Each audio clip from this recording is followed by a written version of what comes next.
Léa est assistante de gestion. Elle chouchoute ses collègues et a toujours des bonbons sur son bureau. Paul, lui, est magasinier. Et des kilos, il en déplace. Son surnom, c'est Super Polo. Camille est visiteuse médicale. Elle est beaucoup sur les routes à rencontrer des médecins.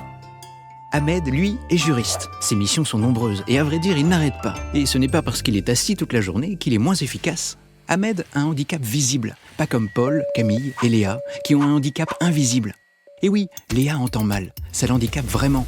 Elle arrive bien à le cacher, mais elle se sent de plus en plus isolée. Paul est épileptique, il a peur d'en parler. Garderait-il son titre de Super Polo ? Il ne veut pas être regardé différemment. Camille a eu une greffe de foie. Ses collègues ne la comprennent pas toujours quand elle se sent au bout du rouleau. Difficile de faire comme si de rien n'était.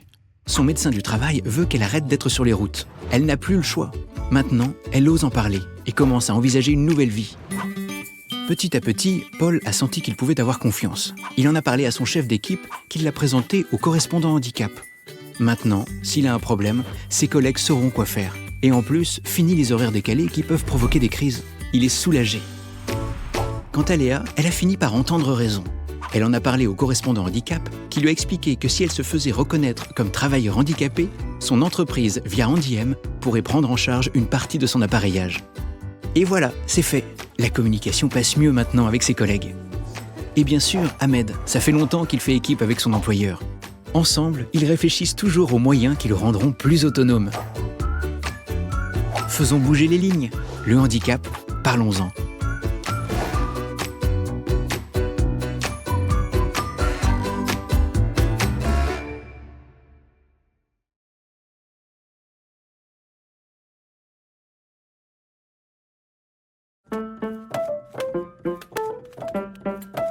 Louise est médecin du travail. Là, elle est avec Camille, qui a subi une greffe de foie il y a 1 an avant de reprendre son activité de visiteuse médicale. Louise est alarmée par l'état de fatigue de Camille. Il faut qu'elle arrête d'arpenter les routes. Pas simple. Pour être aidée, elle doit demander une RQTH, c'est-à-dire une reconnaissance de la qualité de travailleur handicapé. Une fois obtenue, Albert, le correspondant handicap, prend en charge son dossier pour qu'HandiM finance son bilan de compétences. Une reconversion au marketing serait idéale. 6 mois après, un poste se libère. Ses compétences ont fait la différence. Camille a obtenu le poste. Une vraie satisfaction pour tous. Maintenant, Albert, le correspondant handicap, anime une action de sensibilisation sur l'audition. Léa en profite pour lui avouer qu'elle a de plus en plus de difficultés à entendre. Un vrai handicap qu'elle refusait de considérer comme tel.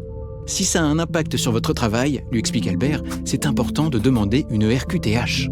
Léa l'a fait et une partie de son appareillage a été prise en charge par HandiM. Quel bonheur d'entendre les oiseaux chanter et les collègues papoter, lui dit-elle en riant.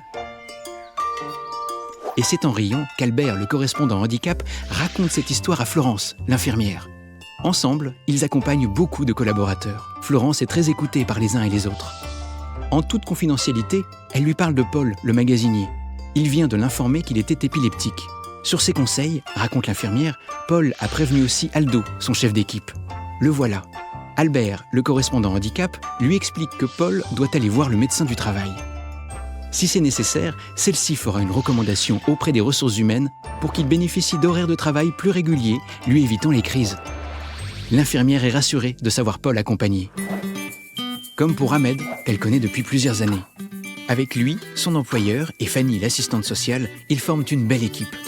Ensemble, ils réfléchissent toujours à trouver de nouvelles solutions pour qu'Ahmed gagne en autonomie. Même chez lui, Ahmed s'est marié et il a emménagé dans un nouvel appartement. Avec l'assistante sociale, ils ont sollicité des aides financières, dont le Fonds social de solidarité d'HandiM pour financer une douche adaptée. Et voilà. Le médecin du travail, le correspondant handicap, l'infirmière, le manager, l'assistante sociale, les ressources humaines et tous les salariés forment une chaîne dans l'entreprise. Nous avons tous un rôle à jouer dans le maintien dans l'emploi et l'accompagnement des personnes handicapées. Tous acteurs, tous responsables.